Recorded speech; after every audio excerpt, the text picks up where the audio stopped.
Fala comigo, bom ou não? Você já deve ter cansado de ver minha cara aqui já, né? Já estamos indo pro quarto vídeo seguido e hoje nós vamos falar sobre as minhas experiências de trabalho aqui em Limerick. Eu trabalhei em 4 locais diferentes aqui em Limerick e eu vou falar como foram minhas experiências, como eu cheguei a trabalhar nesses locais e quais foram as minhas experiências trabalhando nesses locais em Limerick. Se você não é inscrito ainda, se inscreva no canal, curta e compartilhe esse vídeo se você gostar e vamos que vamos, me siga no Instagram para você ficar por dentro do nosso dia a dia aqui em Limerick. Vai ser um vídeo mais seco, eu vou tentar editar o mínimo possível, porque já são quase 11 horas da noite, eu tenho que postar esse vídeo hoje ainda, então vamos direto ao ponto. Galera, quando eu cheguei aqui em novembro de 2015, a Stephanie já tinha arrumado emprego de cara na primeira semana no McDonald's. Isso ajudou a gente pra caramba, ajudou a gente muito. E o fato dela trabalhar no McDonald's já abriu a possibilidade da gente aplicar pro meu visto, que seria o Stamp 4, de familiar europeu, que era o que a gente queria, né? Eu vim em concurso de inglês, ia aplicar para esse visto de cidadão europeu quando a Stephanie arrumasse um emprego, e aí eu ia poder estar trabalhando para procurar expandir, né, o leque de oportunidades para trabalhar aqui na Europa. E como ela conseguiu já de cara um emprego com apenas uma semana, a gente ficou se eu tirava o visto de estudante ou não. Aí o que eu decidi fazer? Nos primeiros 4 meses, né, a gente acabou decidindo primeiro não tirar o visto de estudante, eu ia procurar emprego, se alguém me ligasse e falar que eu era estudante e eu estava em processo de tirar o visto, e aí eu tirava o visto. Por quê? Porque a gente tinha que pagar 300 euros, né? E o Stamp 4 não precisava pagar os 300 euros para tirar o Stamp 4. Então eu falei, é uma economia.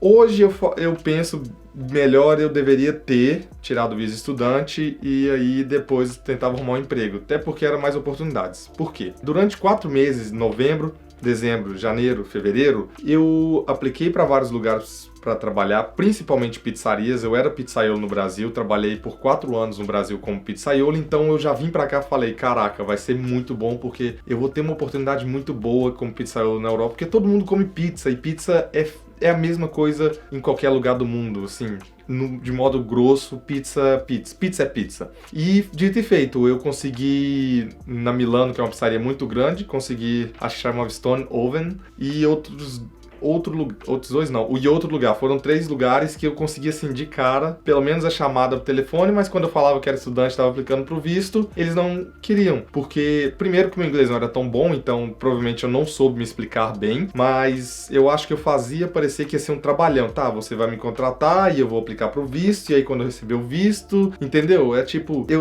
ia tirar o visto como...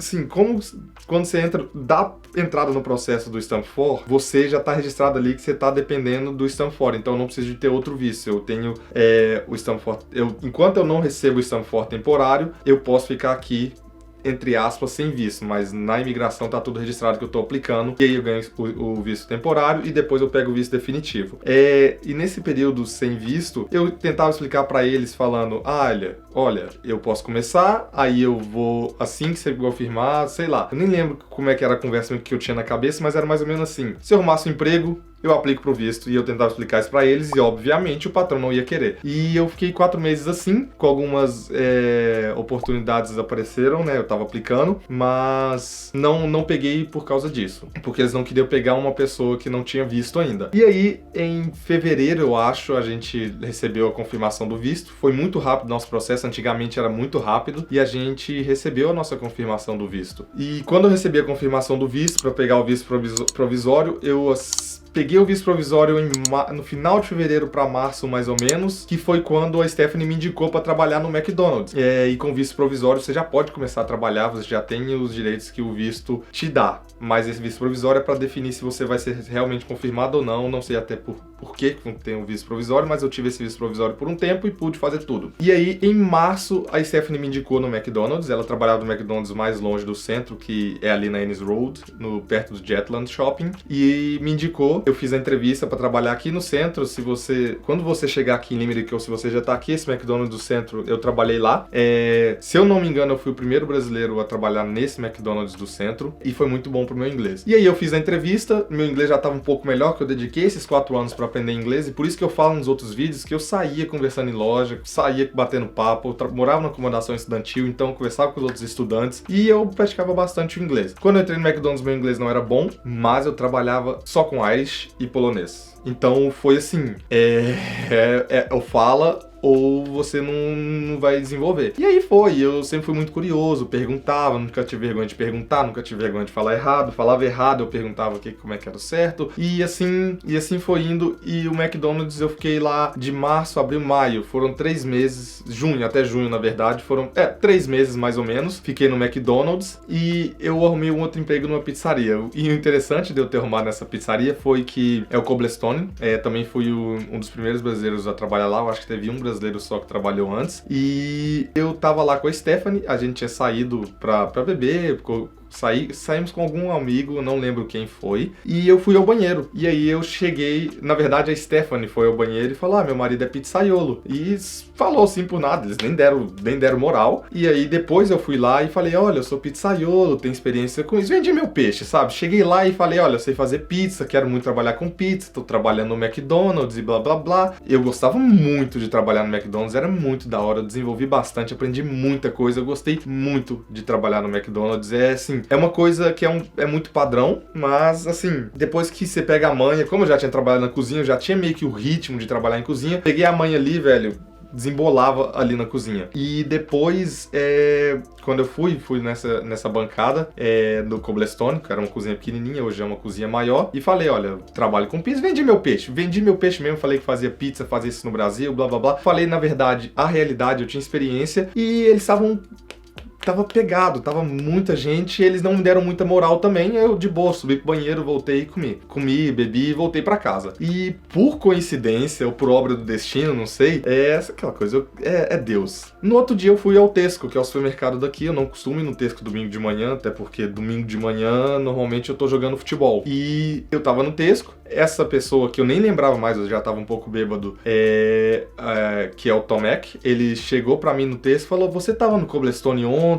Aí eu falei, eu não sabia o nome do pub, né, do lugar que eu tava indo da pizzaria. Falei: não, no Cobblestone. Ele falou: sim, você tava lá ontem, você conversou comigo. Eu falei: não, acho que você tá enganado, você tá enganado. Aí ele falou pra mim: ah, não, beleza. Ele é uma pessoa, assim, bem tímida depois que eu conheci ele, né, eu vi que ele era uma pessoa tímida, ele viu, opa, talvez ele não lembre, ele foi. E aí eu continuei andando e falei: caraca, o cara do Cobblestone que eu conversei da pizzaria. Aí eu voltei pra trás e encontrei com ele, falei tal, conversei, e falei: era eu mesmo, desculpa, eu tava meio bêbado, não tava lembrando. Ele falou: não, sem problema, aí é que a gente realmente tá precisando de pessoas, se você quiser fazer um teste, me dá seu número. E ele pegou meu número, mandou mensagem, fiz o teste, eles gostaram de mim, fui pro McDonald's, falei: olha, daqui 2 semanas eu tenho que sair, conversei com eles, falei que tinha arrumado um emprego na minha área, que no caso era pizzaria, e eles aceitaram muito de boa, tanto é que eu vou lá hoje ainda, as pessoas que trabalhavam na minha época, o gerente lá ainda conversa comigo, troca uma ideia, eu gosto muito deles, não sei, foi um ambiente muito bom de trabalhar, eles são bem bacanas. E aí eu falei com eles, comecei a trabalhar no Cobblestone, onde eu fiquei mais ou menos 2 anos trabalhando no Cobblestone fazendo pizza. E no Cobblestone, eu acho que o primeiro ano no Cobblestone também, como no McDonald's, foi sair ali de um ambiente que só falava inglês para outro ambiente que só falava inglês, porque eu trabalhava com 2 poloneses e um croata. Aprendi muita coisa em polonês também, algumas coisas em croata. E lá eu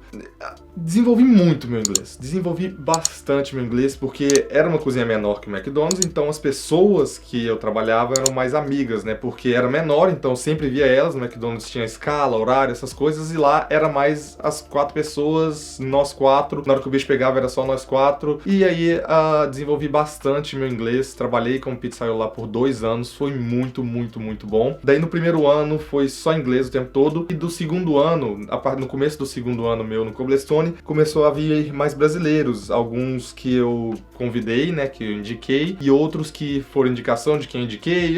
É assim, um conhece o outro, que indica o outro, tal.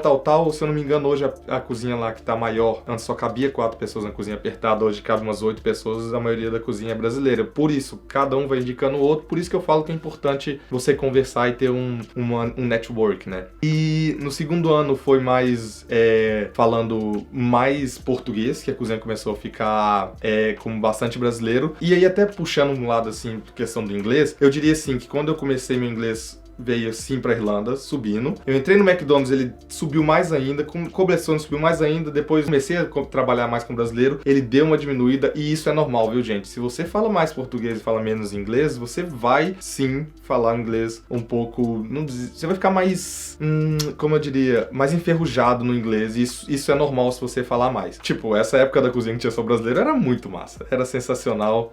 Sou amigo de todos que trabalhavam até hoje, que estão aqui, trabalhavam lá, sou amigo deles todos ainda. E depois fomos para... Depois o que aconteceu? Ah, sim, um dos brasileiros, que é o Matheus, que nós trabalhamos na mesma empresa hoje, mudou para essa empresa que eu trabalho hoje, que chama VGL, que é de atendimento ao cliente, e ele saiu, né? Saiu do Cobblestone, que trabalhava lá comigo, e foi para essa empresa. E eu conversando com ele depois, ele falou que a empresa era muito boa, precisava de brasileiro para atendimento ao cliente, e aí eu fui e apliquei para a vaga nessa empresa no final de dezembro de 2017, é a empresa que eu trabalho até hoje, completou 2 anos há pouco tempo, e é uma empresa de atendimento ao cliente. Então, é uma empresa que eu trabalho hoje, e voltando aquele gráfico do meu inglês, cheguei, McDonald's, subindo, a cozinha só com brasileiros diminuiu um pouco a minha desenvoltura com o inglês.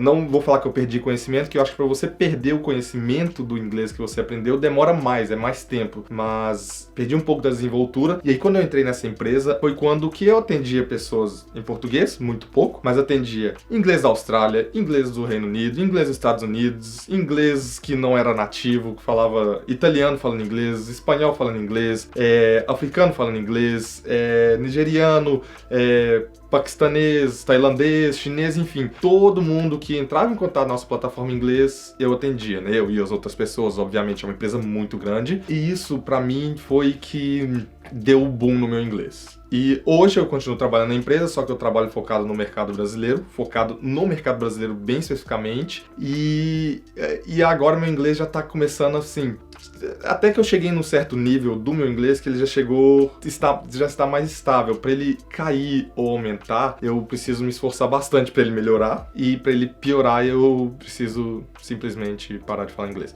E eu tô falando muito português hoje no trabalho porque minha equipe, né, minha equipe é de 2 pessoas, a nossa dupla poderosa, eu e a Ana, falamos inglês, português, obviamente, o tempo todo durante o trabalho, e a outra pessoa que está do meu lado fala inglês, mas eu converso pouco com essa outra pessoa. Assim, em questão de experiência de trabalho, se vocês forem olhar, o primeiro trabalho que consegui foi por indicação da Stephanie, né, que minha esposa, né, ela estava trabalhando no McDonald's, me indicou. O segundo trabalho eu já estava com um trabalho fixo e procurei uma coisa melhor, que era uma coisa que eu gosto de fazer, uma área que eu sei fazer, e foi a pizzaria, e só saí do primeiro emprego por isso. Gostava muito do McDonald's, mas eu queria esse outro local. E no Cobblestone minha experiência foi muito boa. Até hoje eu sou muito amigo da minha ex-chefe e do meu chefe, que são os donos do Cobblestone, são muito gente boa. Eu criei uma amizade muito boa com ela, inclusive eu fui lá ontem, ela é muito gente boa. Sempre que eu posso, eu tento indicar algumas pessoas que me mandam mensagem, mas é como eu já conversei com ela. Ela quer uma pessoa que fala inglês e que possa ficar aqui. Então, quando a pessoa tem esses critérios, eu sempre indico para trabalhar lá, porque eu gosto muito dela e o Cobblestone é muito massa. E foi onde eu desenvolvi mais aqui na Irlanda. No McDonald's foi muito bom, foi um período curto, mas no Cobblestone, os 2 anos que eu fiquei no Cobblestone, eu desenvolvi bastante. Entrei lá, lógico, na cara de pau, minha e da Stephanie, de chegar lá e falar e vender meu peixe. E depois na VGL, novamente, por eu ter aplicado e estar precisando de brasileiros. Então, tipo, depois do meu primeiro emprego, eu sempre procurei um outro melhor e não deixei o primeiro enquanto eu não tinha um outro melhor. E hoje eu estou satisfeito na empresa que eu tô e vamos ver até onde vai. E se eu pudesse dar uma dica mesmo, velho, é correr atrás. Eu lembro que quando eu não tinha visto, eu saía todos os dias, depois da aula, entregava currículo, aplicava online, fiz algumas ligações. Pelo fato de eu não ter visto nenhum na época, me atrapalhou um pouco, mas eu recebi bastante ligações. Lógico que hoje é um pouco diferente, mas trabalho sempre tem, cara. Se comparar com Dublin e comparar com Limerick, que a galera sempre pergunta, é assim, como uma vez eu tava conversando com o Cauê falou, e é verdade, Dublin tem muito emprego sim, tem muito lugar pra trabalhar, mas cada lugar que você vai trabalhar vai ter uma pilha, assim, de currículos, sabe? Então, a diferença é que aqui não vai ter tantos candidatos como tem em Dublin. Então, eu acho que a proporção de emprego que tem em Dublin tem uma proporção bem grande de pessoas para cada emprego em Dublin. Então, eu particularmente, se eu tivesse vindo fazer um intercâmbio hoje, eu acharia muito mais atrativo Limerick do que Dublin, que é onde a galera mais compara e sempre me pergunta. E cara, é correr atrás, desenvolver o inglês o máximo que você puder. Se você puder tirar o primeiro mês, pelo menos, no mínimo o primeiro mês, cara, assim, aplica, tenta, apareceu vaga, alguém tá te falando que tem vaga, aplica. Mas eu acho que o primeiro mês você não deveria focar tanto em aplicar, foca mesmo em pegar aquela desenvoltura no inglês pra conseguir pelo menos passar numa entrevista, sabe? Nem que for uma entrevista de cara a cara, assim, com uma pessoa bem simples, nada formal, você conseguir fazer essa entrevista ou conseguir fazer o serviço, conseguir receber ordens. Então acho que o primeiro mês, assim, só pra você pegar o feeling, né, o sentimento, assim, pegar o inglês, eu acho que é muito importante você estudar, e depois o segundo mês você desembola de procurar emprego. Mas no primeiro mês, apareceu a oportunidade, você aplica, estuda bastante, e depois o segundo mês pra frente você desembola. E eu falo estudar, não só estudar de ficar pegando o caderno, aprender gramática, aprender vocabulário. É assim, botar a cara, conversar, ver pessoas na rua conversando. Se a pessoa te deu um sorriso ali, homem ou mulher, você chega ali, conversa, bate um papo. Pra você precisa aprender seu inglês pra você arrumar um emprego e começar a melhorar o tipo de emprego que você tem. Mas no mais é isso, galera. Quarto vídeo, se inscreva no canal, curta, compartilhe. Eu tô muito feliz do quarto vídeo. Amanhã tem mais. Agora vamos editar, porque eu tenho que postar esse vídeo daqui 2 horas no máximo, beleza? Falou!